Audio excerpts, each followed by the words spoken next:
Ok, siguiendo. Acá yo tengo una Compala 272, que es un equipo también que utiliza un Haswell. En el caso anterior que nosotros estuvimos viendo, le comento, este 51225 está en una placa que ya utiliza un Skylake. Estamos hablando de un Intel de sexta. Acá es un Intel de cuarta o quinta generación, por lo que recuerdo esta placa soporta los dos casos, los dos procesadores, bien, dependiendo de su revisión, su versión. ¿Qué tenemos? Estos controladores de fuentes, los famosos Sujin, los SI 8206, 8208, lo van a encontrar de con varios numeritos. No está el datasheet de estos componentes, pero están siendo vistos en muchos equipos. Son muy fáciles de analizar.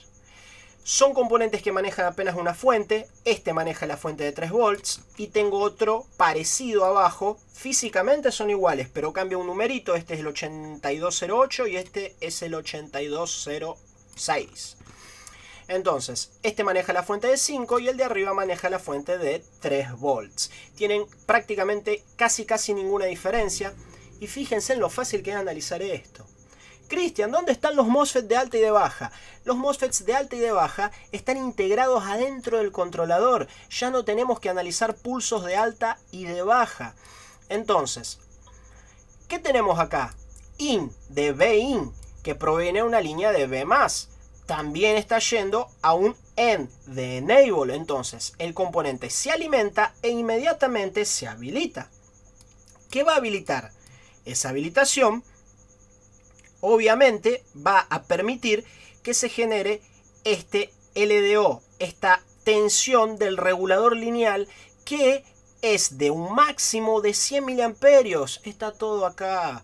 ¿Qué voy a hacer con esos 3 volts? Esos 3 volts, tal como lo vimos en un equipo viejísimo de hace 20 años atrás, lo que sea, esos 3 volts van a seguir yendo al EC, porque el EC necesita trabajar, necesita alimentarse, necesita leer la BIOS o leer su propio código interno, ¿no? Una vez que tiene habilitación, si es un EC programable.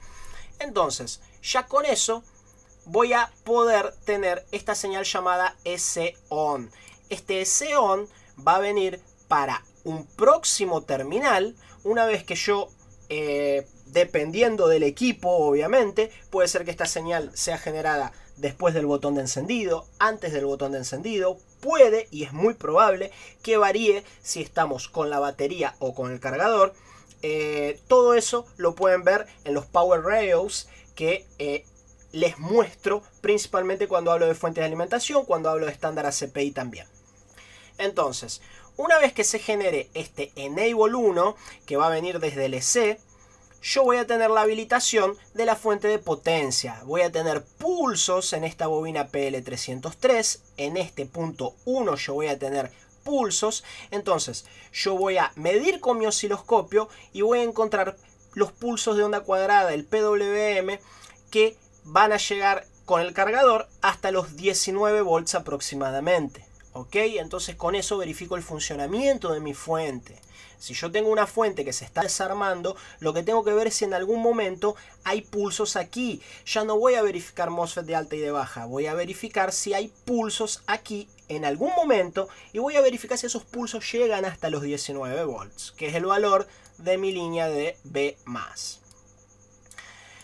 Que tengo LX, la línea que va a la bobina, BS de boost, fíjense en acá el circuito de boost, PG, power good, out es el famoso out que nosotros ya conocemos, que es la línea que va a servir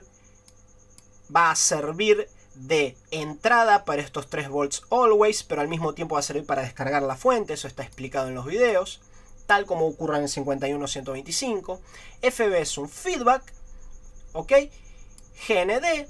Y lo que pueden notar de diferente, por ejemplo, en este circuito, es que en vez de tener aquí a la salida de la fuente, en vez de tener una línea directo al feedback, tenemos una resistencia y un capacitor, pero un capacitor muy chiquito. ¿Qué hacen con esto?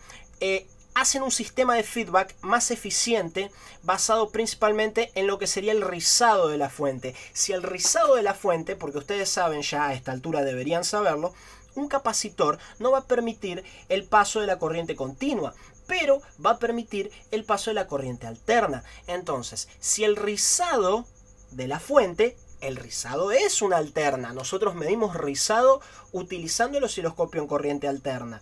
Y eso está en los videos, está en el curso, se explica.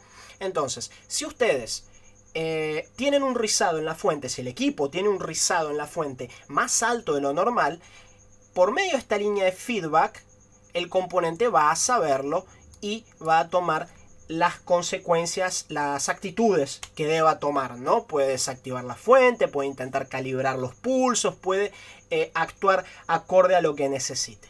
Bien, pero la base es la misma. ¿Vieron? Analizamos todos los terminales. No hay diferencia. Solo esto es la diferencia. De resto, hay menos terminales. Más fácil. La fuente de 5 volts. Acá tengo entrada, tengo power good, tengo el boost, LX que es la línea que va a la bobina, VCC. VCC es una línea que va a tierra por un capacitor. Posiblemente sea un terminal de configuración. Fíjense en que acá me indica más 5 volts VCC.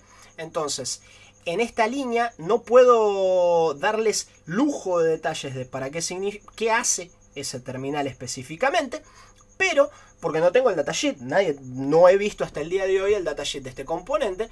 Pero podemos considerar que en ese punto debemos tener ya una tensión de 5 volts. Y también podemos considerar de que posiblemente sea un terminal de configuración o sirva para tenga algún uso secundario, ¿no?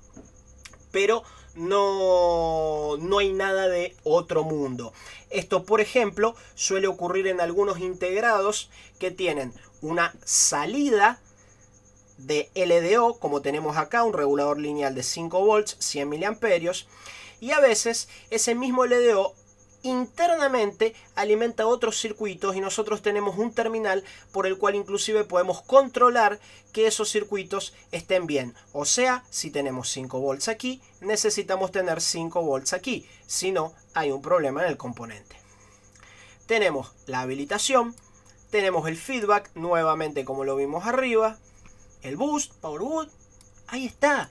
No hay misterio. ¿Se aprende en el 51125? Todo esto es fácil. Por eso estamos trabajando con un 51125. Fíjense en las habilitaciones. También, esta habilitación también proviene del EC. Entonces, las bases siempre fueron las mismas. Siempre son las mismas. Fíjense en que acá estamos viendo jumpers para poder aislar el circuito. Estamos hablando de pulsos de PWM en la bobina. Lo único que pusieron para adentro fueron los transistores, los MOSFET. Entonces se facilitó el trabajo. Acá del otro lado tenemos otro jumper para poder aislar la línea en caso de cortocircuito. Bien. Fíjense que no hay realmente mucho misterio en todo esto. ¿Qué es esto? Resistencia y capacitor. Snubber para amortiguar los picos, ¿no? De los pulsos, como ya estuvimos hablando. El ringing de la bobina, el coiler ringing. Ok, la base realmente sigue siendo la misma en los controladores más nuevos. En realidad no sigue siendo la misma, sino que se simplifica. Por eso estamos viendo los controladores más antiguos que nos van a dar mucho más estructura para poder trabajar. Este video era más que nada una aclaración de eso. Era para ver un poquito fuentes de alimentación más nuevas. Pero en sí, como se habrán dado cuenta, es lo mismo. Realmente sería perder tiempo que podemos aprovechar en cosas más interesantes, en videos más interesantes. Es mucho mejor aprovecharlo en otras cosas que grabar videos muy dedicados a estos controladores nuevos, ya que si tienen la base de los controladores antiguos, esto lo tienen que sacar muy fácil. Si no lo logran es porque no estudiaron bien las bases anteriores. Memoricen lo máximo posible el 51125, memoricen lo máximo posible el 8206, memoricen los circuitos que trabajan con ellos, como por ejemplo el elevador de tensión, y con eso van a tener una base para enfrentar básicamente cualquier fuente de alimentación que vayan a encontrar en un equipo portátil y varias fuentes que van a encontrar en otros equipos como consolas de videojuego, por darle un ejemplo, ¿bien? Así que sigamos, vamos ya para otro video.